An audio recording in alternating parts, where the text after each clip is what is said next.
Russell. Good afternoon, Ms. Russell. Thank you for joining us this afternoon to interview for the position of assistant principal. How are you today? I'm good. How are you? I'm well, thank you. I have a few questions that I'm going to ask. Take as much time as you need to answer, and at the end, I'll have an opportunity for you to ask questions. Okay.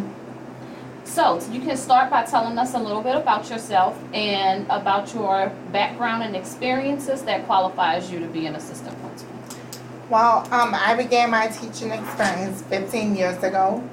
During the first 13 years, I was in the classroom as a first and second grade teacher, where I planned instructional lessons. I used data to drive my instruction and planned differentiated lessons to meet the needs of all students. After that, I became the reading interventionist, where I would work with small groups to meet the needs of those students according to what their lesson was in class. From there, I moved on to be the literacy coach. There, I was responsible for helping teachers read and plan from their data, deal with behavior, coaching. I did a lot of modeling. And that's pretty much it. So as a teacher, did you have any leadership roles that you held while on campus? I did. I began as a team leader, where I was responsible for disseminating information to the teachers, doing some slight observations, preparing teachers for their realty test observation. Then I moved from there and became, well, in my leadership role, I was the literacy coach for kindergarten through second. Okay. So you mentioned using data to plan lessons. How do you see the best fit for using data? I think your data should drive your instruction, and it also should allow you to differentiate the instruction to meet the needs of all the students. Okay. As a leader, how do you feel about PLCs, and what will be your role in the PLC? In the PLC, I did a lot of PLCs this past year in my role as a literacy coach. And PLCs are just learning communities where we would sit down. On some days, we would just look at the student assessments and write and group the students according to their needs, our strengths, our weaknesses, what they would need. And then I would do a lot of modeling in PLCs. If teachers needed help knowing how to increase the reading levels of their students, we would use modeling for that. And then we would do a lot of community building with them, just collaborating, planning our lessons together, and ensuring that all teachers were on the same team. So as the literacy coach, was it any specific program or strategy that you spearheaded to help teachers increase reading levels and or fluency and comprehension? Well, we use MAP. I was the MAP coordinator for kindergarten through second. And with that program, it allows teachers to increase their reading levels. It allows students to daily practice their reading fluency. And I also use the DIBELS to monitor and progress monitor the students' reading levels. Give me a time where you had much success collaborating with a colleague, whether it was in your leadership role or classroom. As a teacher, we collaborated. It was 3 of us on our team, and we planned this awesome lesson where we worked on the strengths of each teacher.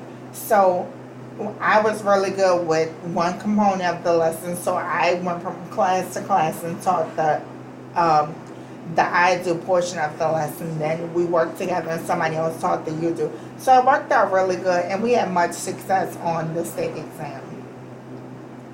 Okay. You mentioned coaching.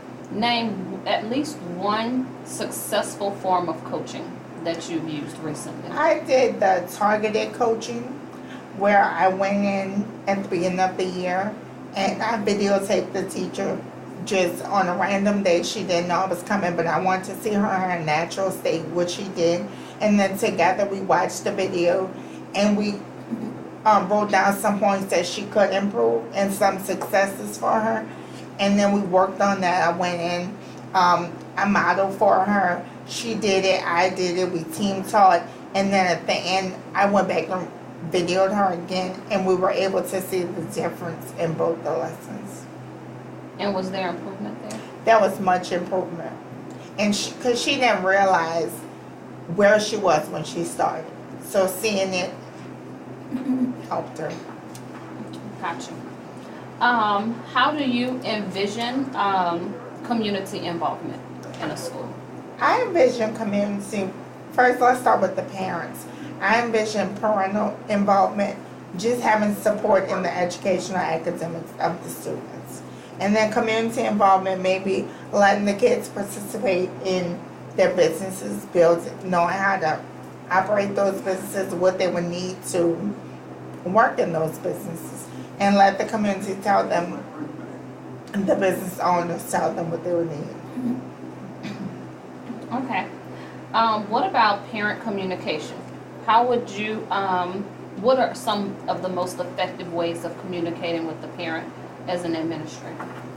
As an administrator, parents they don't like letters as much. They like to feel that you're a person, their person. So I did a lot of phone calls.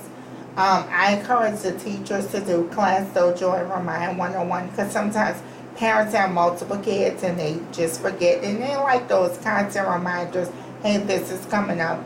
And then also the parents like when you not only call them for discipline problems, but just I would call them and just say, hey, today your son or daughter did good today. Let me tell you what he did or what program we have going on today at school. Okay. How do you handle the angry or irate parent who comes up to the school? Well, when an angry parent or irate parent comes, you can kind of soften or alleviate some of the confusion by telling them something, doing it like almost like a sandwich, layering it. Tell them something nice and then break down into something easy. So I guess building that relationship with the parent. How do you feel about being an instructional leader as an AP? I feel really good about that because that's where I came from. I was really strong in my planning and meeting the needs of students. And in my coaching field, I was good with seeing where students are and helping the teachers plan lessons to get them where they need to be.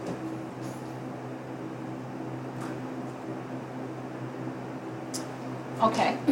Then there's also the other side of being an AP where you have to deal with lots of discipline. So how do you feel about that? How do you handle some of the most difficult discipline situations? I think the key to have effective discipline is just being firm but fair.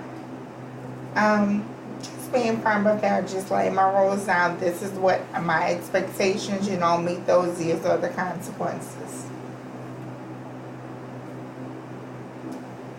And what about when you have some of those outliers who the firm and fair doesn't necessarily work with because they have other behavior difficulties that the quote-unquote general educational student does not? I think what those students is finding out what their likes are and playing upon that. If you know this student is interested in footballs, then we can use the incentive. You be whatever I want you to do today, you do it, you'll get a football.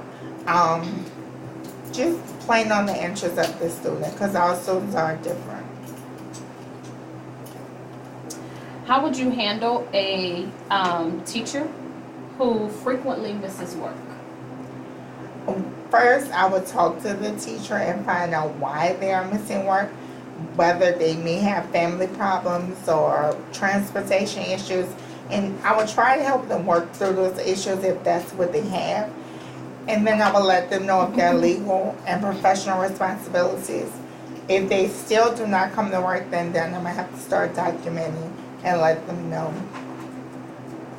that we had this conversation, but still not, working. What do you do when you walk into a classroom and the teacher is sitting behind the desk and the students are just idle. It's very obvious that they're not doing anything. Well, one, I would leave the note for the teacher because I never want to undermine a teacher or make her feel like I'm the strong one in the class. And then we would talk about engagement and planning engaging lessons, and I would help her plan that engaging lesson for the students, and maybe go in and do some team teaching with her, and then we'll have a reflection meeting afterwards and see how did that work to have that engaging lesson. Okay.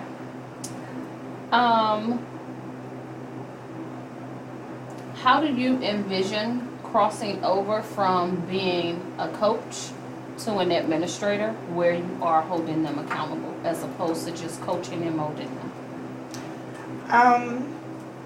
I think that would be easy but hard. I think it would be hard to flip that role at the school I'm currently at because they trust me. And so I'm not the one that comes in. I just think it'll be hard. Okay.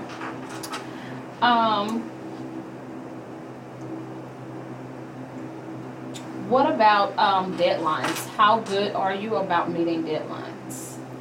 I'm pretty good with meeting deadlines.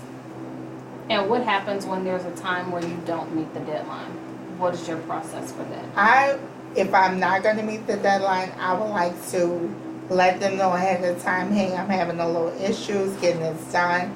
Can I have a little extra time? But my priority is the betterment of the students. Letting them, so if that's not the focus, then I may have to put it on the back burner. Okay. Are you a leader or a follower? Definitely will be a leader. Are there times where you have to be a follower? I do. I have to be a follower a lot of times, but I only can follow when I feel it's right and when you're a strong person.